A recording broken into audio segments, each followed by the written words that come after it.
Okay. For tonight is Dr. D.V. Deshpande.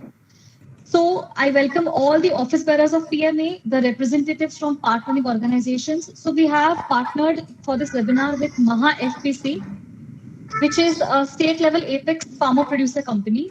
So we have partnered with them today for this webinar. So I welcome those representatives also. I welcome our participants, which includes the annual members and our non-members. I welcome our speaker for the day, Dr. Deshpande. I welcome our leaders of the COE and also our VP of PMA, Pradeep Tupe sir. So for the uninitiated, I'm just going to give a little bit brief about what PMA is. So PMA is actually a 45-year-old independent trust and public organization. So this was set up way ago, more than 4.5 decades ago, by some very eminent visionaries with the sole purpose and the sole motive of promoting the exchange of knowledge, experience, and ideas of sound management principles. So PMA regularly organizes a wide array of seminars, conferences, trainings, lectures, and discussions and meetings.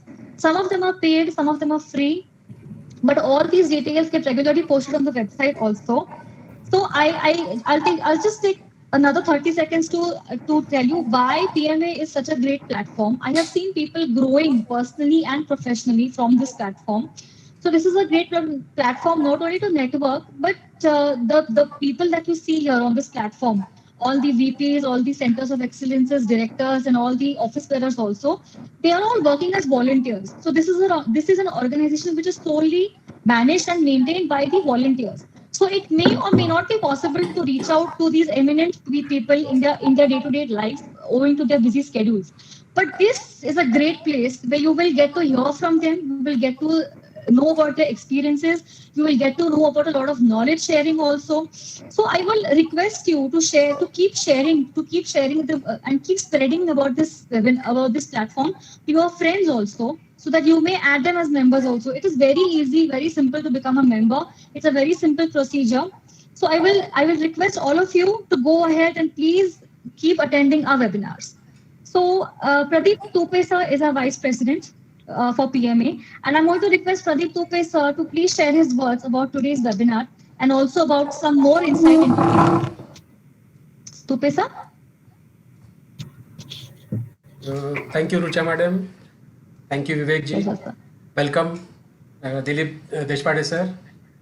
Uh, on behalf of Pune PMA, I take this opportunity to welcome you all for this very interesting program.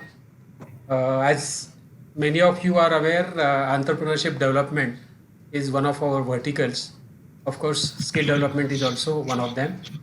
And under these two verticals, we are helping large number of entrepreneurs in their ventures. So NABARD schemes definitely would be helpful, particularly for our entrepreneurs who are working, or rather social workers who are working in the rural areas, and I'm sure it will be definitely useful to them.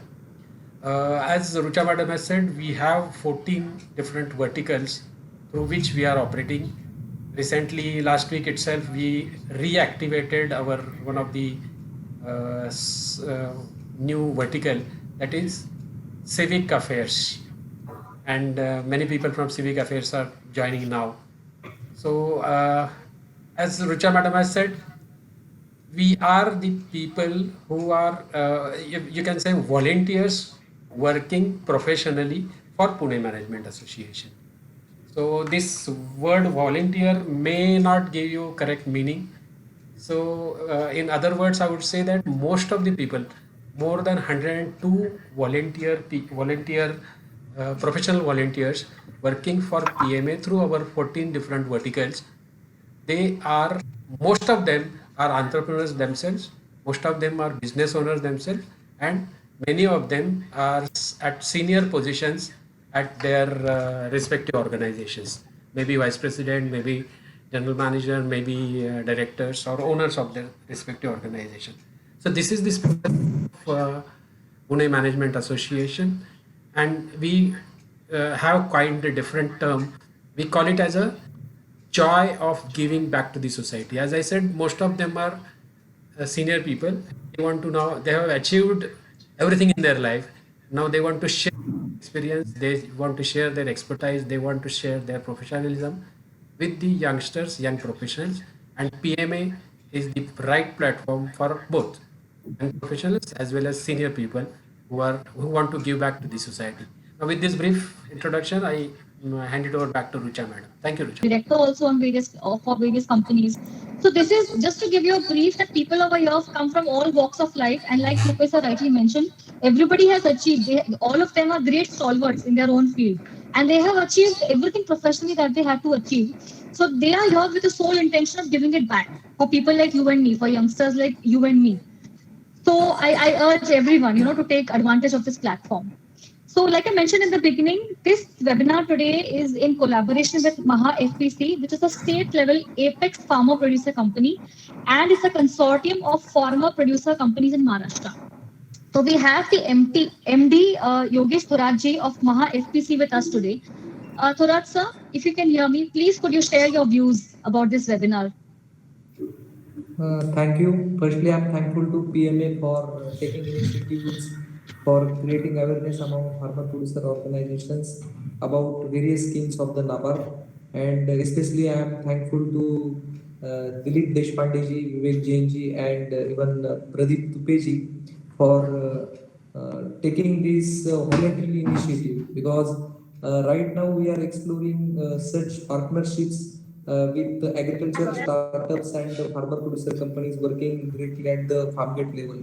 So management approaches for taking these startups of the farmers called farmer producer companies and management associations like PMA. If that synergy is happening, then I think definitely we will achieve new heights for the agriculture development as well as agribusiness development.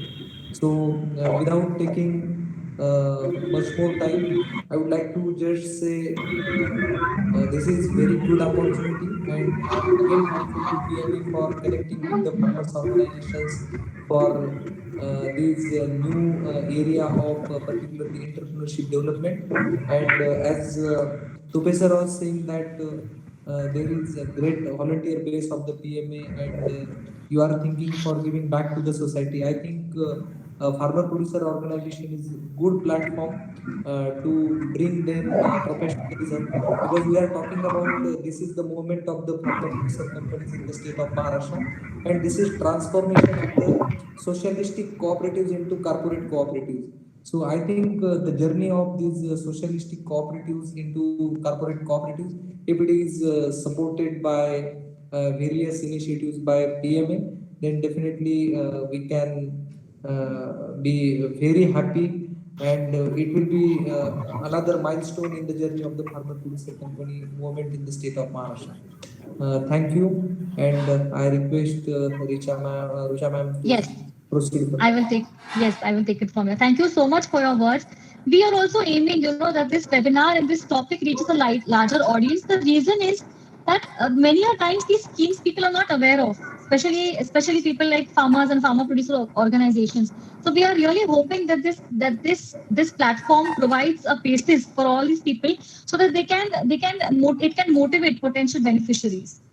So, as everybody knows, NABARD stands for the National Bank for Agriculture and Rural Development. It's, of course, the national apex organization concerned with the agriculture and rural development. It was set up in 1982 and is fully owned by the Government of India. So, obviously, it has been set up. It is involved with several schemes of the government. These schemes are mainly for providing incentives to farmers, entrepreneurs, collectives like farmer producer organizations, self-help groups, and individual farmers as well to improve the viability of these schemes. For NABARD, it is important to note here that NABARD is only a channelizing agency, and it is the job of NABARD is to ensure proper utilization of the subsidy. So it is a fully owned venture of the Government of India. So if the Government of India does not provide any financial support, then on its own, suo moto, the NABARD cannot go ahead and provide you with these facilities. But the NABARD was formed with the ultimate purpose of helping beneficiaries to avail these schemes of the Government of India. So we have a very eminent speaker today, Dr. Dilip V. Deshpande. And eminent why? Because for 33 years, he has been attached with NABARD. So he was the former director of BIRD, which is the Bankers Institute of Rural Development. which is an institution of the NABARD. For 33 years, more than 3 decades, he has devoted his career span to NABARD. And he very recently was also the professor with Vamnicom in Pune. So, Deshpande ji is also an independent director with a private limited company. He has showcased his expertise, his knowledge about NABARD. He has represented his organization in India and on various platforms outside India as well. He's also worked for an NGO. His area of specialization includes, and the list is not exhaustive, it is agricultural credit, project approach, livelihood, rural development, banking, mainly related to agricultural, rural, and cooperative sectors, capacity building, and also his area of expertise obviously includes farmer producer organizations. So, Dr. Dilip Devi Deshpande, Oh, yes, yes, it is? Yes, yes, yes. yes, Yes. absolutely. Thank clear. you. Finally. So, yes. So, next slide, please. So, we'll be talking about government sponsored, and as you know, there are so many government sponsored programs. So, we'll be talking only about NABARD programs, the programs which are mainly through NABARD. Since the time is very limited, very briefly I'll mention. So about NABARD, that NABARD stands for National Bank for Agriculture and Rural Development. As Richa madam ने जैसा mention किया, ये एक government of India की organisation है जो कि 1982 से devoted for agriculture and rural development है. Its motto is committed to rural prosperity. That is the tagline of NABARD. So really concerned, as it is said, and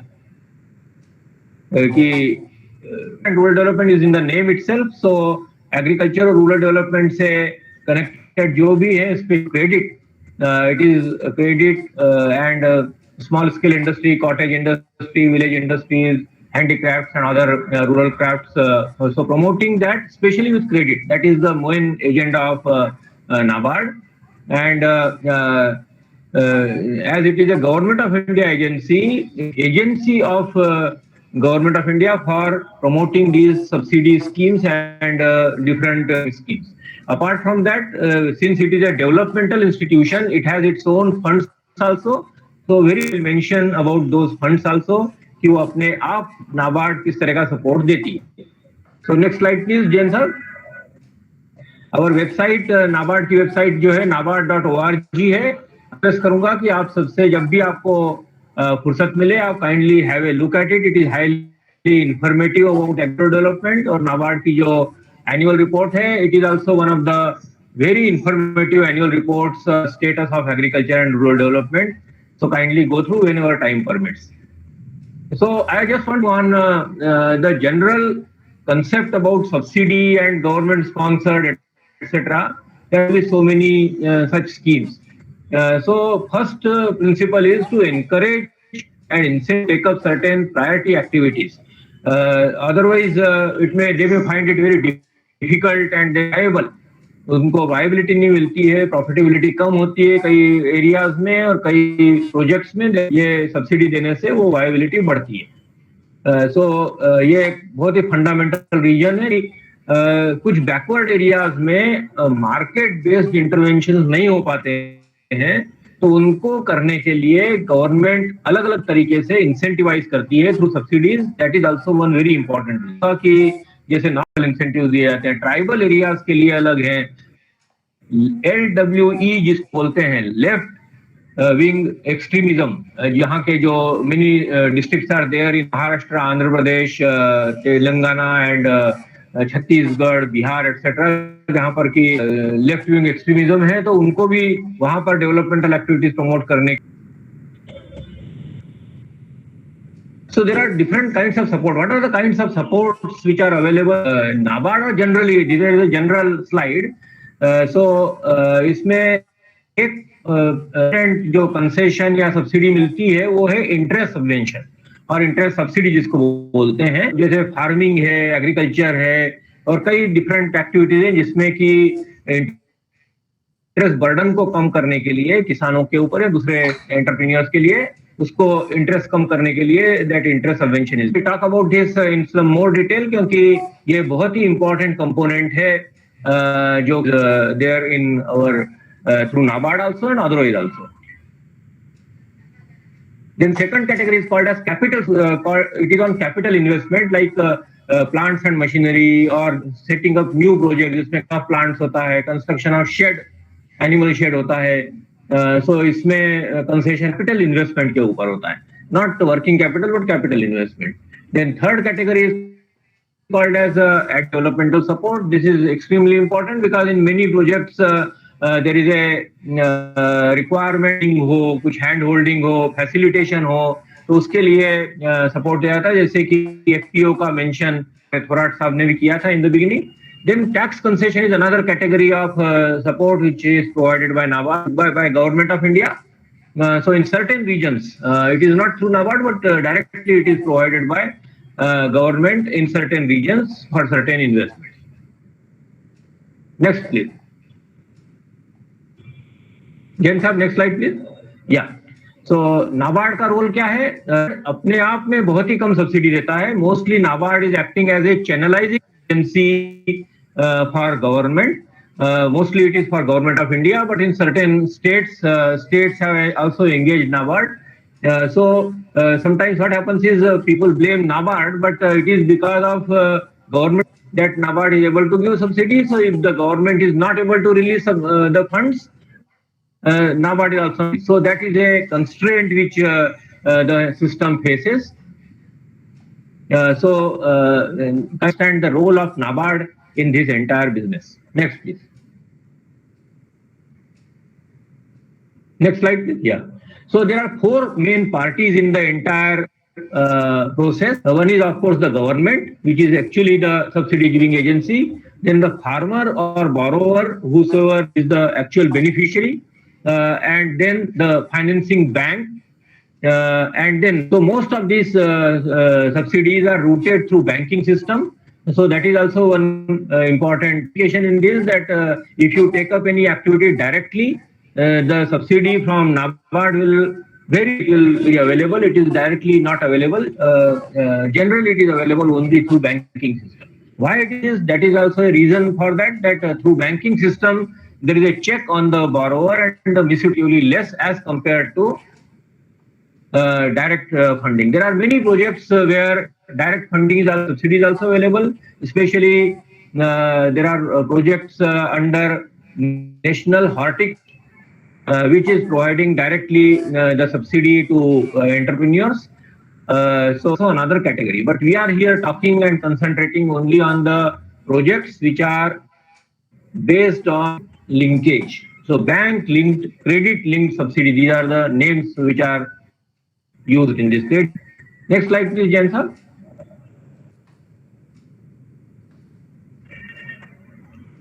So these are called credit linked, as I just now I mentioned. So you have to take credit from the bank, that is loan from the bank. So if you don't want credit, then you can't get it. But there are certain other schemes where it is not credit linked. So you can focus on that also if you don't want bank credit. But always it is advisable to take bank credit because it is very cheaply available. Very cheap nowadays, as you may be knowing. Hardly or the interest rate is ranging from 0 to 10 to 11%. Maximum it may go to 10 to 11%, which is quite cheap as compared to the other sources of funds like money lenders or microfinance agencies, etc., or informal sources. So it is a very cheap source of fund. So it improves the viability of any project. And many projects subsidy is provided back-ended. So this word is also very common in this parlance. Back-ended means what? That the subsidy will be provided, but it will be available to you or it will be credited to the account only when you give the entire loan back. That means suppose out of 10 lakh loan, lakh is subsidy, this 1 lakh will be provided by the Government of India, but it will be credited to another subsidy reserve fund account. It will be maintained in the bank in your name and interest will not on it, but it will be credited to the account only when you repay the remaining 9 lakh loan. 10 lakh loan, 10 lakh cost, 9 lakh is the loan and 1 lakh is subsidy. So 9 lakh will be repaid by, you get that 1 lakh subsidy. This is very important consideration. Why it is so? Because so that way the entire loan and then only they get the subsidy. To incentivize them to repay. Otherwise, there were instances earlier when there was front-ended subsidy, as it was called, immediately it used to be given. In that case, the people used to just subsidy and run away. So that was the experience of bankers and government. Therefore, his system was introduced. It is a very important qualification nowadays. Next slide, please, Jain sir. उसका main reason ऐसे ही है कि उनकी information नहीं है. मतलब अभी भी इतना इंफॉर्मेशन टेक्नोलॉजी इतनी उसमें डेवलप्ड है, इंटरनेट है, व्हाट्सएप है, मोबाइल अवेलेबल है, चीप है सब कुछ, इसके बावजूद पता नहीं चलता है, जिसके कारण से they are not able to claim the subsidy. तो ये एक बहुत ही इंपॉर्टेंट एस्पेक्ट है. तो जहाँ इस मीटिंग में जितने एफपीओज या जो एनजीओज एंड गवर्नमेंट एजेंसीज या दूसरे लोग प्रेजेंट हैं जो कि किसानों से या दूसरे एंटरप्रेन्योर से डील करते हैं, मैं उनसे रिक्वेस्ट करूंगा कि kindly spread a word about available schemes ताकि उनको मालूम पड़े और वो सब्सिडी क्लेम कर पाए. ये पहला इसका रीजन है जिसके कारण सब्सिडी नहीं मिल पाती है. दूसरा कारण ये है कि जो इंफॉर्मेशन है वो इनकम्प्लीट होती है, क्योंकि हर स्कीम का अपना अपना फॉर्मेट होता है जिसका कि गवर्नमेंट ने या कि उन्होंने इसके लिए फॉर्मेट बनाया होता है. कई बार वो काफी एग्जॉस्टिव इंफॉर्मेशन होती है. इससे जो फार्मर्स हैं, जो बेनिफिशियरीज हैं, वो उसको फुलफिल नहीं कर पाते हैं और समहाउ वो इनकम्प्लीट इंफॉर्मेशन होने से उसका टाइम निकल जाता है. सो टाइम लिमिट का भी एक इशू होता है. हर जगह टाइम लिमिट होता है, एक मंथ आपको क्लेम करना है, अदरवाइज वो नहीं मिलेगा, अदरवाइज आपका क्लेम रिजेक्ट हो जाएगा. ये सब इश्यूज हैं कि जैसा मैंने कहा कि बैंक लिंक्ड सब्सिडी है, क्रेडिट लिंक्ड सब्सिडी है. तो जो बोरो है वो उनको अपनी इंफॉर्मेशन बैंक को सबमिट करनी पड़ती है. वो नाबार्ड सबमिट करते हैं. वो या तो पोर्टल उन्होंने बनाए हुए उसके ऊपर करते हैं या फिर बैंक को सबमिट करते हैं. तो अगर इंफॉर्मेशन वो बैंक को सबमिट करते हैं, लेकिन बैंक जो है नाबार्ड को अगर इन टाइम नहीं सबमिट करती है तब भी उसमें लैप्स हो जाता है और जो क्लेम है वो रिजेक्ट हो सकता है. हालांकि नाबार्ड ने और गवर्नमेंट के ऊपर रिस्ट्रिक्शन किया हुआ है कि bank should immediately upload it on the portal और claim it from NABARD. If they don't claim, then the interest charge, which otherwise bank would have from the borrower, who have charged the borrower, that interest will not be should not be given to the bank. ऐसा उसमें condition है. तो banks के ऊपर भी pressure है कि with in short time 7 days, 15 days, we have to claim from NABARD or government, whatever is the system of a particular. पर मोस्ट इम्पोर्टेंट इसमें रीजन जो है वो है लैक ऑफ फंड्स. सो क्या होता है, गवर्नमेंट जब भी प्रोग्राम दे अलोकेट सर्टेन फंड्स,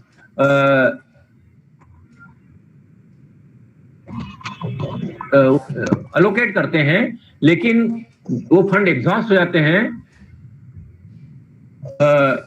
वो फंड्स एग्जॉस्ट हो जाते हैं जिसके कारण से उनको फंड मिल नहीं पाते. तो इसके कारण से कई बेनिफिशियरी वो इस फंड से, सब्सिडी से वंचित, they are not able to get the funds. Then government revises the scheme. That is another thing because it is a very dynamic world. So every year government has to revise the scheme and allocate the fund. हर साल इसका एक renewal हुआ है कि नहीं ये government को बताना पड़ता है. मैं आपसे अभी बताऊंगा थोड़ी देर में कि क्या कई स्कीम्स हैं जिसमें कि रिवाइवल ही नहीं हुआ है. So अभी हम without wasting much time, I will come to important schemes. So kindly come to the next screen, please.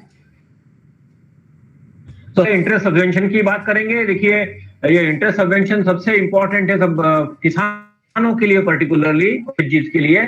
तो इसमें क्या है कि अप टू 3 lakhs जो लोन किसान लेता है केसीसी के फॉर्म में, उसको 7% ही बैंक को चार्ज करना है. इसका मतलब जो है 3% का इंटरेस्ट 10% है तो उसको 7% ही चार्ज करना है. इसका मतलब 3% बैंक को बियर करना है. लेकिन बैंक को पूरा बियर नहीं करना है. इसके लिए government of India 2% interest subvention उनको देती है सभी बैंकों को केसीसी के लिए. और अभी रिसेंटली गवर्नमेंट ने एनिमल हस्बेंड्री और फिशरीज के लिए भी ये अलाउ किया है। करके बहुत इंपॉर्टेंट स्कीम है गवर्नमेंट की, नेशनल रूरल लाइवलीहुड मिशन। उसके अंदर सेल्फ हेल्प ग्रुप बनाए जाते हैं, तो उसमें जो ग्रुप्स हैं उनके लिए भी ये इंटरेस्ट सबवेंशन अवेलेबल है। तो ये बहुत ही इंपॉर्टेंट फैसिलिटी है। अगर आप फार्मर हैं और आपको इंटरेस्ट बैंक ज्यादा चार्ज कर रहा है तो काइंडली से चेक करें कि आपको इंटरेस्ट ज्यादा क्यों चार्ज कर रहा है। Next slide please. तो उनको नॉर्मली चार्ज करना है, और टू फर्दर इंसेंटिवाइज किसानों को रेगुलर रिपेमेंट के लिए गवर्नमेंट ने एक और सिस्टम कर रखा है कि अगर आप प्रॉम्प्टली या टाइमली रिपे करते हैं तो आपको 3% फर्दर इंटरेस्ट, इसका मतलब 7% माइनस 3%, 4% का ही इंटरेस्ट आपको लगेगा।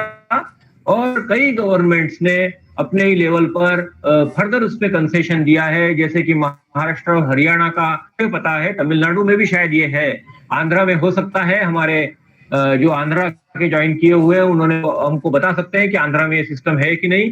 तो उसमें 4% इंटरेस्ट मिलता है, जिससे कि इंटरेस्ट कंसेशन मिलता है, जिससे कि इफेक्टिव रेट जो है 0% है। कैन यू इमेजिन दैट अगर मैं किसान हूं महाराष्ट्र में और मैं कुछ 3 लाख तक का अगर मैं लोन लेता हूं तो मुझे 0% इंटरेस्ट देना पड़ेगा। ये एक बहुत ही अच्छी स्कीम है किसानों के इंसेंटिव के लिए। Next please. तो अगर आपको मिल रहा है आप काइंडली चेक करें, अगर नहीं मिल रहा है तो आप चेक करें क्या नहीं मिल रहा है। Next slide please. या तो नेक्स्ट है मैं नेशनल लाइव स्टॉक मिशन की, जैसा कि ये डिफरेंट एनिमल से डील करता है एक्सेप्ट डेयरी। तो इसका के बाकी स्कीम से डील करता है। ये काफी एम्बिशियस प्रोग्राम है जिसको कि एंटरप्रेन्योरशिप डेवलपमेंट और एम्प्लॉयमेंट के कैटेगरी में रखा गया है by department of animal husbandry and dairying of government of India. ये बनाया, पहले ये एग्रीकल्चर के अंडर था और अभी ये नया डिपार्टमेंट बनाया गया है। तो नेक्स्ट प्लीज। इसमें कई स्कीम्स हैं जिस ब्रीफली मैं मेंशन करूंगा। Next slide please. तो इसमें क्या है कि सब्सिडी पैटर्न जो है ये 20 to 60% वेरी कर सकता है डिपेंडिंग ऑन कैटेगरी के आप हैं। अगर आप जनरल है तो आपको 25% मिलेगा, अगर आप SC ST हैं तो 30% मिलेगा, अगर आप नॉर्थ हैं तो 35% मिलेगा, उससे 60% होगा कुछ कैटेगरी में। और मार्जिन मनी है वो भी बहुत कम है, ओनली 10% मार्जिन मनी आपको डालना पड़ता है। Next slide please. तो पहला स्कीम जो है इसमें बहुत फेमस है वो है पोल्ट्री वेंचर कैपिटल। ये पोल्ट्री के लिए है, तो लेयर ब्रॉयलर जो है इनके लिए ये स्कीम लागू है। और लो इनपुट टेक्नोलॉजी के लिए, जैसे कि टर्की होता है, नॉट टर्न की, सॉरी बाय मिस्टेक टर्न की लिख दिया है, लेकिन टर्की एक बर्ड होता है कि कुछ लोग उसको पसंद करते हैं। डक्स हैं, जापानीज क्वेल्स हैं, गिनी फाउल में जापानीज क्वेल एक बहुत ही फेमस माना जाता है जो कि सबको बड़ पसंद आता है। जो पसंद, अगर आप नॉनवेज पसंद करते हैं और आपने टेस्ट नहीं किया है तो जरूर जापानी स्क्वेल को ट्राई करें, आपको जरूर मजा आएगा। और इसी तरह का एक कड़कनाथ भी बड़ अच्छा लगता है लोगों को। तो आप ये पोल्ट्री वेंचर फंड में ये सब कवर होता है। यूनिट भी हो सकता है, पोल्ट्री भी, मतलब फार्म भी हो सकता है। Next please. अच्छी स्कीम है जो कि अगर आप पोल्ट्री फार्मर है तो आप इसको अवेल कर सकते हैं, या आप दूसरे भी फार्मर है तो पोल्ट्री का डिमांड डे बाय डे बढ़ते जा रहा है। और जैसा कि आप देख रहे हैं कि इंडिया में ऑलमोस्ट 70% लोग नॉनवेज हैं, तो पोल्ट्री का इसका डिमांड डे बाय डे बढ़ते जा रहा है। तो इसमें इस तरह की चीज आ सकती है जिसमें कि मार्केटिंग के लिए और कोल्ड स्टोरेज वगैरह के लिए भी इंक्लूड हो सकता है। तो ये स्कीम्स इसमें बहुत पॉपुलर हैं और बहुत अच्छी स्कीम्स हैं। Next please. इवन की स्कीम जैसे कि जो ठेले के ऊपर अंडे बेचते हैं वो भी इसमें कवर हो सकते हैं। इसी से स्कीम है जैसे कि शीप गोट जो है उसके लिए, गोट एज यू नो ये इसका जो मटन होता है it is very very popular and very costly. तो जो फार्म हो या बड़े फार्म हो इसके लिए काफी कुछ गवर्नमेंट इसको प्रमोट कर रही है। और रैबिट भी इसमें इंक्लूड, एंड रैबिट उसके नाम में ही है। रैबिट मीट एक और रैबिट की वूल, एक अंगोरा नाम का वैरायटी होती है जिसकी वूल बहुत अच्छी होती है, तो उसके लिए भी ये स्कीम प्रमोट करता है। और एक स्कीम है जिसे पिग के ऊपर है, pig development, so that is also component of national election. सो इसमें पिगरी ब्रीडिंग और पिग फार्म दोनों चीजें इसमें कवर होती हैं, और पिग मीट को बेचने के लिए जो आउटलेट होता है वो भी उसमें कवर हो सकता है। हर एक में 25% सब्सिडी होती है। It's there, sir. कि NABARD provides subsidy only after disbursement of that finance from bank. How to deal with this issue, which is playing major role as an offspring development? Yes, बिल्कुल सही बात है आपने कहा है प्रतीक जी कि subsidy is given only after disbursement, because जब तक डिसबर्समेंट लोन का नहीं होता है तब तक उसको सब्सिडी कैसे मानेंगे, ये इसका प्रॉब्लम। इसके लिए इसको क्रेडिट से लिंक किया हुआ है। सो जब तक लोन का डिसबर्समेंट नहीं होता है बैंक से तब तक सब्सिडी नहीं मिल सकती, स्पेशली क्रेडिट लिंक सब्सिडीज में। इसीलिए मैंने मेंशन किया कि जो दूसरी स्कीम्स हैं जिसमें कि क्रेडिट लिंकेज नहीं है वहां पर ये पॉसिबल है, वहां पर क्रेडिट से लिंकेज नहीं होता, उसमें इनिशियल आप पे करेंगे तो गवर्नमेंट सब्सिडी रिलीज कर सकती है। ये नॉन क्रेडिट लिंक सब्सिडीज हैं, नॉन क्रेडिट सब्सिडी स्कीम्स हैं जिसमें कि ये पॉसिबल है। Is it okay? जैन साहब वो स्क्रीन तो शेयर नहीं हो रहा है सर, ये स्क्रीन इज विजिबल, अभी तक आया नहीं है। Sir, just give him 30 seconds. There's a problem with someone's internet. So Okay. थोड़ा, All right. if Yeah. So if sir, No problem. Dilip ji, Doesn't अगर matter. आपके यहाँ I'll पे continue. हाँ. yes, you continue. आपके यहाँ पे PPT वैसे भी चालू है, आप you keep speaking. Yeah, आप अपना प्रेजेंटेशन देखिए, please keep speaking. So salvage and rearing of male buffalo calf, ये बहुत ही अच्छी स्कीम है। आपको शायद पता होगा कि जो मेल बफेलो काउज हैं वो जनरली उनको स्टार्व टू डेथ करते हैं, they are just allowed to die, they are not fed properly. Why? Because there is no milk production from that calf. If it is a female calf, then it will go into a good buffalo and it will not produce, and the beef market is not very well developed. Therefore, yes sir, buffalo calf की ये scheme जो मैं आपको अभी बता रहा हूँ, मी करतो त्यांचा नंबर आला, जो नर भैंसा है, बफेलो मतलब भैंस जो है उसका जो नर होता है उसको किसान रियर नहीं करता है, किसान उसको मतलब उसकी केयर नहीं करता, मर जाता है। लेकिन उसके लिए स्कीम गवर्नमेंट ने बहुत अच्छी बनाई है जिसके लिए सब्सिडी अवेलेबल है। अगर आप उसमें इंटरेस्टेड है तो कर सकते हैं। कई एरियाज में कुछ एंटरप्राइजिंग फार्मर्स ने, लेकिन बहुत ज्यादा पॉपुलर नहीं है, लेकिन ये एक अच्छी स्कीम है। सकाळपर्यंत कन्फर्म कर। तो इवन अपीडा के थ्रू भी उसमें स्कीम है, क्योंकि इंडिया जो है बफेलो मीट का एक्सपोर्टर बहुत बड़ा एक्सपोर्टर है, और ये इनफैक्ट वर्ल्ड का सबसे बड़ा एक्सपोर्टर इंडिया है, तो बफेलो मीट का। इसके लिए ये स्कीम एक अच्छी है, अगर आप में से कोई टेकअप करना चाहें तो कर सकते हैं, ये एक बढ़िया स्कीम, यही मैं कह रहा था। Is it okay? जो थे वो उनको समझ में आया? Yes sir, I think you can keep up. इसी तरह से दूसरा लाइव, right. हाँ, इसी तरह से जो लाइव स्टॉक मिशन की दूसरी स्कीम्स हैं वो है वेस्ट मैनेजमेंट। जो एनिमल वेस्ट है उसका भी अच्छे तरह से यूज करना, कंपोस्ट में कन्वर्ट करना, उसके लिए भी स्कीम है। और एक बहुत ही अच्छी चीप टेक्नोलॉजी जिसे साइलेज कहते हैं, जिसमें कि फॉडर को अच्छा हाईली न्यूट्रिशियस बना के उसको यूज करते हैं, उसके लिए भी एक अच्छी स्कीम है। तो वो भी आप तो ये जो स्कीम्स है लाइव स्टॉक मिशन की, वो फार्मर्स के लिए as well as NGO companies के लिए, कोऑपरेटिव्स के लिए, एफपीओस के लिए, एसएचजीस के लिए, जॉइंट लायबिलिटी ग्रुप्स के लिए, सबके लिए अवेलेबल है और आप इनको अवेल कर सकते हैं। किसी भी बैंक के थ्रू आपको लोन लेना लेकिन बहुत जरूरी है। इसके बाद में एक बहुत इंपॉर्टेंट स्कीम पे आता हूं जिसे बोलते हैं एग्री क्लिनिक और एग्री बिजनेस सेंटर। तो आप में से यंग लोग हैं, अगर आप एग्रीकल्चर ग्रेजुएट हैं तो ये बहुत अच्छी स्कीम आपके लिए हो सकती है। ये मिनिस्ट्री ऑफ एग्रीकल्चर से चलती है और एक मैनेज नाम का इंस्टीट्यूट है जिसके थ्रू इसका ट्रेनिंग होता है। यह है कि आप अगर एग्रीकल्चर या रिलेटेड फील्ड के ग्रेजुएट हैं तो आप से भी ले और दूसरे किसानों को और इस तरह के जो एंटरप्रेन्योर्स हैं उनको आप हेल्प भी कर।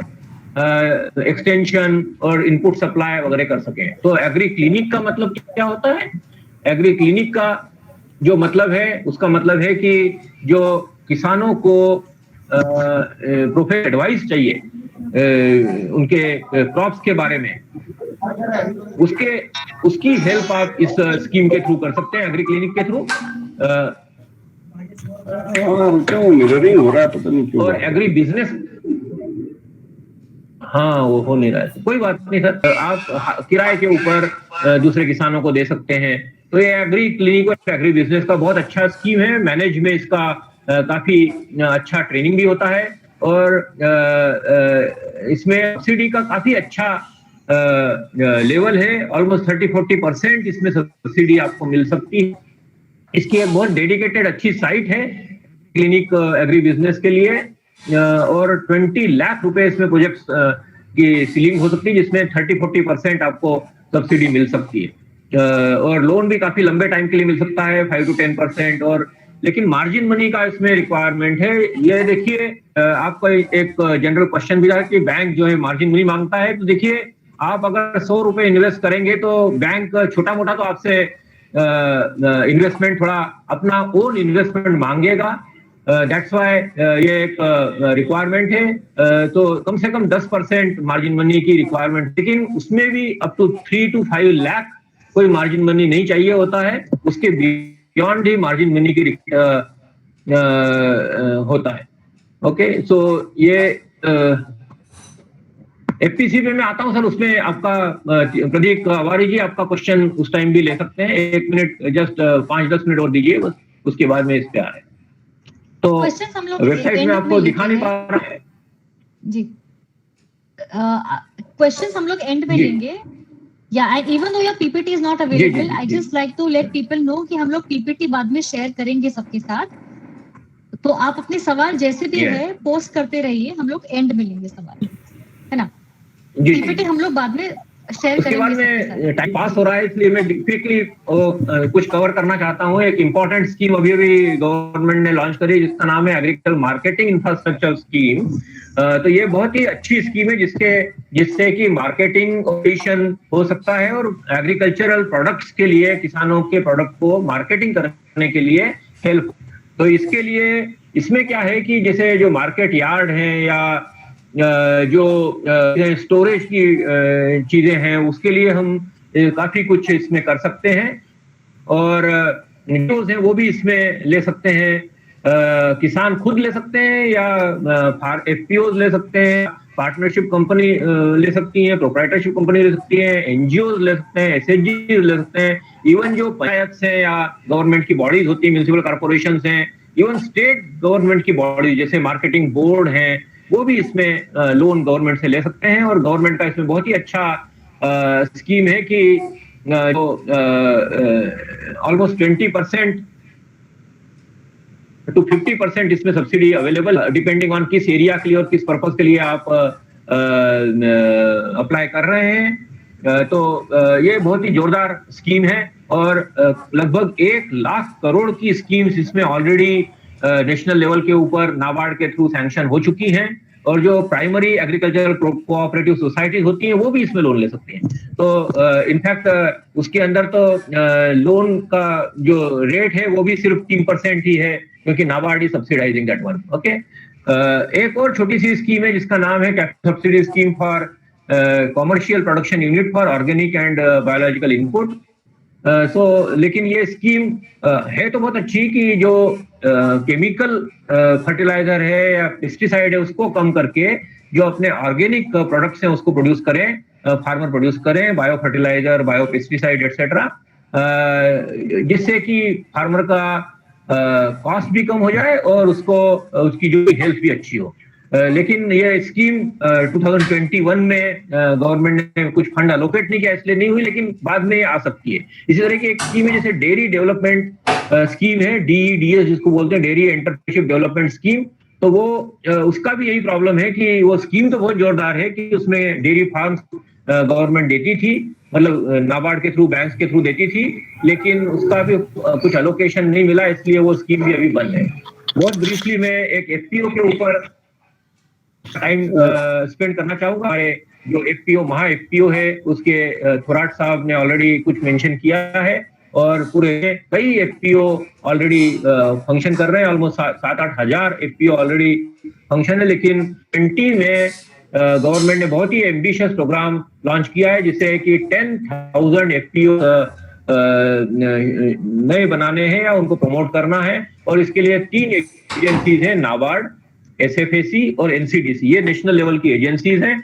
और जो अभी तक एसएफएसी की जो स्कीम थी उसमें कंपनी के फॉर्म में एफपीओ प्रमोट होते थे, लेकिन एट नेशनल लेवल डिसीजन लिया गया है कि एनसी के थ्रू कोऑपरेटिव को भी एज एफपीओ प्रमोट कर सकते हैं।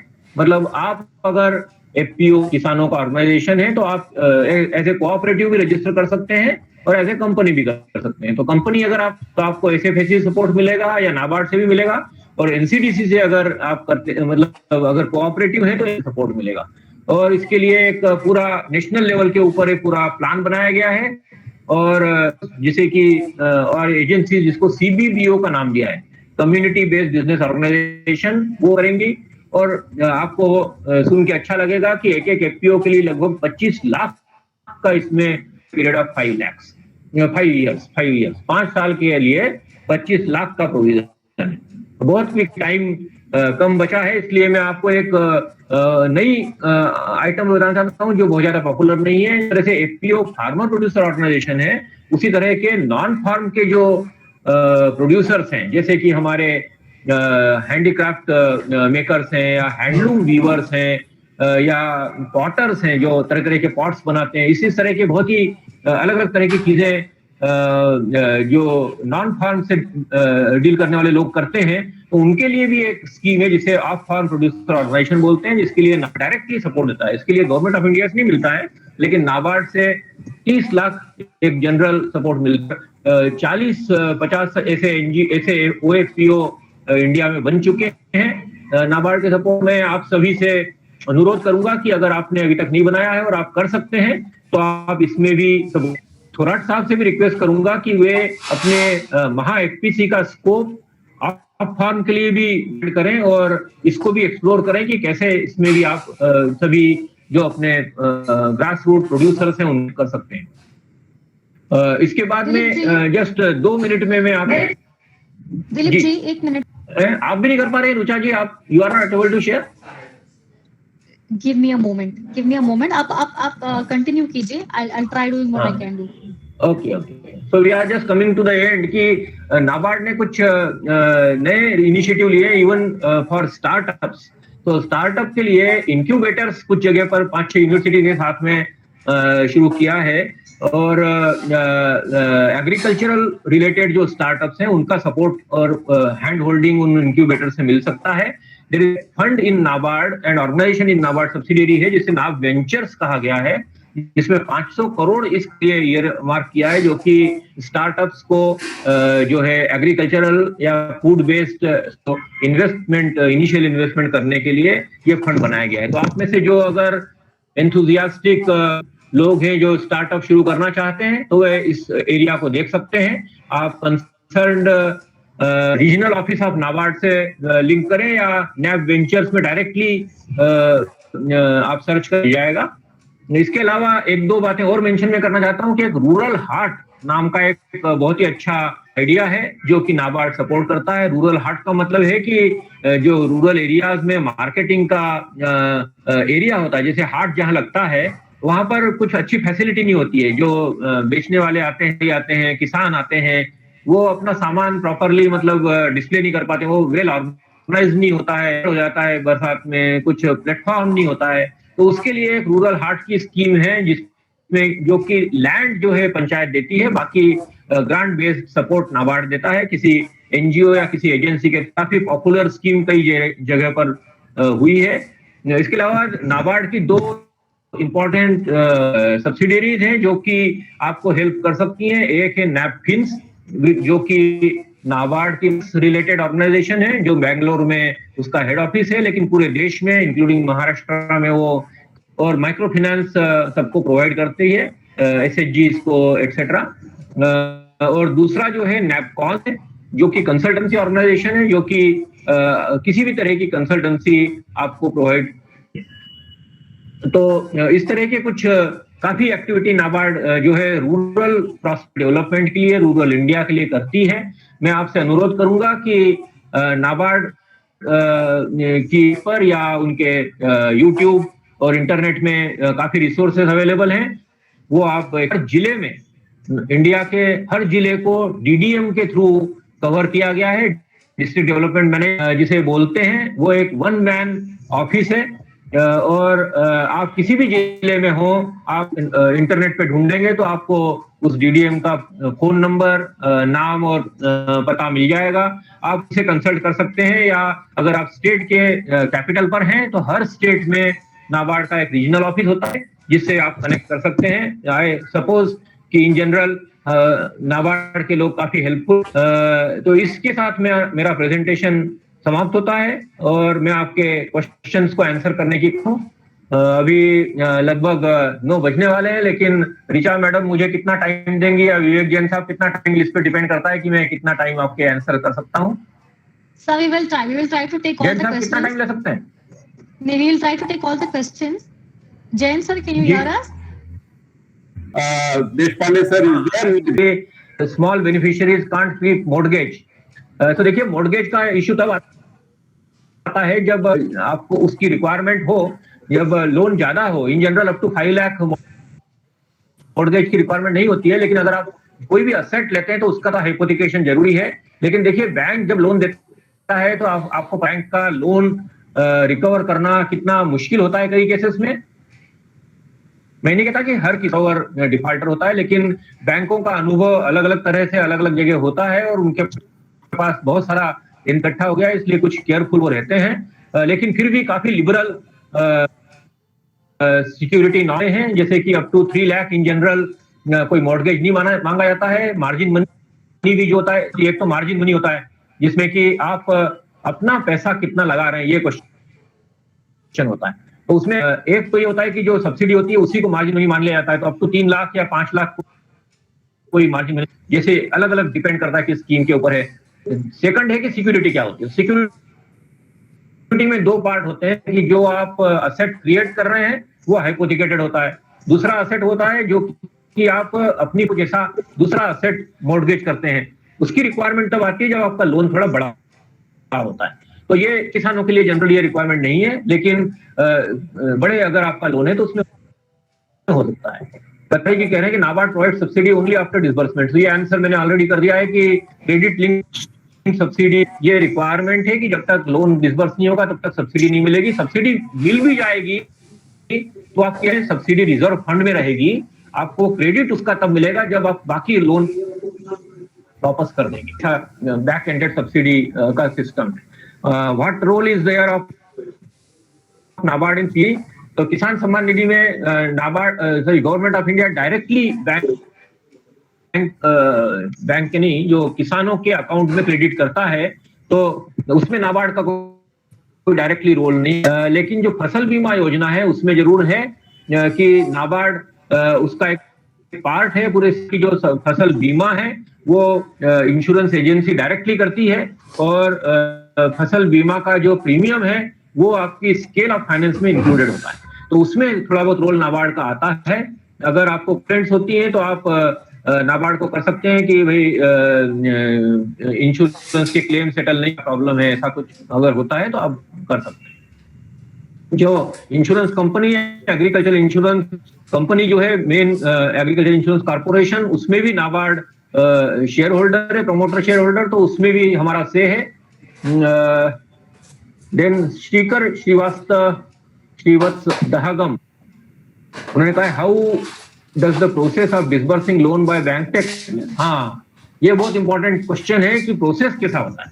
तो देखिए, जब आप अप्लाई करते हैं, when you apply, Shrikar is visible also. Are you able to hear me Shrikar? Yes, sir. Yes, we can hear you. Yes, okay. तो श्रीकर, इसका प्रोसेस ऐसा होता है कि जब you have to apply either on a physical form और on online, now adopting online also, but you have to deal with a particular branch. आपका nearest, उसी से आप डील करेंगे। ऑनलाइन प्रोसेस पूरा डिजिटाइज अभी हुआ नहीं बैंकों का, लोन की जहां तक बात है, केवाईसी वगैरह का सिस्टम है, तो हर एक स्कीम का एक स्पेसिफिक फॉर्मेट होता है जो आपको भर के देना है, उसकी रिक्वायरमेंट्स होती है, केवाईसी रिक्वायरमेंट और सिक्योरिटी रिक्वायरमेंट और पूरा इकोनॉमिक्स। तो वो जब आप देंगे, जब वो रिक्वायरमेंट पूरी होगी तो बैंक उसका लोन डिसबर्स करेगा, और डिसबर्समेंट डिपेंडिंग ऑन आपकी रिक्वायरमेंट होता है या प्रोग्रेस होता है, उसके हिसाब से वो चलता है। तो हर एक का अपना अलग सिस्टम है। इन जनरल देखिए, बैंक साल में लगभग 10 lakh crore, can you imagine, 10 lakh crore, 10 lakh bank agriculture और रूरल डेवलपमेंट के लिए करते हैं। तो बैंकों का जो पूरा नेटवर्क वो सभी किसानों के लिए, सभी के लिए है, भले ही वो कोऑपरेटिव बैंक हो, रीजनल रूरल बैंक हो, कॉमर्शियल हो, गवर्नमेंट बैंक हो, प्राइवेट बैंक हो, सभी का सिस्टम ऐसा ही है। और किसानों के लिए, ग्रामीण लोगों के लिए सिस्टम उन्होंने बनाया हुआ है। तो वो एक काफी स्ट्रीमलाइन कंप्लेंट्स नहीं आती है, लेकिन फिर भी अगर आपकी कंप्लेंट है तो एक कंप्लेंट का रिड्रेसल सिस्टम भी पूरा है। Go to a organization known as ombudsman. अगर आपको बैंक प्रॉपरली रिप्लाई नहीं करती है तो ओम्बुड्समैन में आप बैंक की कंप्लेंट उनको कर सकते हैं। ओम्बुड्समैन एक जज की तरह होता है जो कि बैंकों की कंप्लेंट। एक गणेश वर्मा मुठे जी ने पूछा है, what is the role of NABARD in PMFA? What is PMFME sir? I am sorry, ये तो नाम मुझे एकदम से रिंग नहीं कर रहा है sir. may I speak, sir? Please. Yeah, Yes, please. yeah. Yes, please go PMFME means, sir, Prime Minister formulation helping small farmers regarding subsidies, sir. Okay. Yeah, So I'm sorry, this one I'm is not playing aware. a NABARD in that, sir. Role, any role, sir? Okay. This one but I will get back to you. What is your name, please? Yeah, sir. Ganesh Verma. Ganesh. You tell me your number also. I'll just note down and get back to you directly. Yes, sir. Please note down, sir. Yes. 7989. Give me the number. Sir, am I audible, sir? Can you post in the chat box? Yes, yes. Post your number Yes, in the sir, chat definitely. box. Yeah, I will note Yes, it sir, down and I will share it with Dilip ji. Okay. Yes, sir. Definitely, ma'am. Dilip ji, next question हाँ, लेंगे। Next ये है कि जो आपके email में आए थे उनको भी ले लेते हैं। और है क्या तुम? हाँ, there is share PPT for all FPC. Yes, we will share the PPT. We will send to Maha FPC also. So Maha FPC is doing great work under the able leadership of Thorat ji and Prashant ji. So that is a great thing. Yeah. Can PMA provide chip to FPO for business development? Yes, yes. I think PMA can take up that role for business development. Our Vivek Jain Saab is a specialized startup mentor. So, Jain Saab, would you like to react to this suggestion? Yes, yes, definitely. We can. You can anytime connect through the PMA to the PMA or directly to me. I will bring it to the knowledge of PMA, and we'll definitely take this issue forward. And I'll connect the FPOs. Thank you, sir. Thank you, Jain Saab. Thank you for wholeheartedly supporting the cause of. Yeah. I can share my number as well. So you. एक minute है, just 5 minute दीजिए। NABARD schemes. The respected audience, if you have any question, अगर आप लोगों के और भी कोई क्वेश्चन है प्लीज पूछ लीजिए।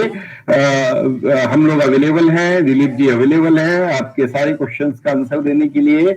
और इसके बाद भी अगर आपको ऐसा लगता है कि आप को कुछ पूछना चाहते हैं, किसी तरह की कोई मदद की जरूरत है जहां हम आपको सपोर्ट कर सकते हैं, आप पीएमए को अप्रोच कर सकते हैं, दिलीप जी को कर सकते हैं, मुझे कर सकते हैं, एनी टाइम।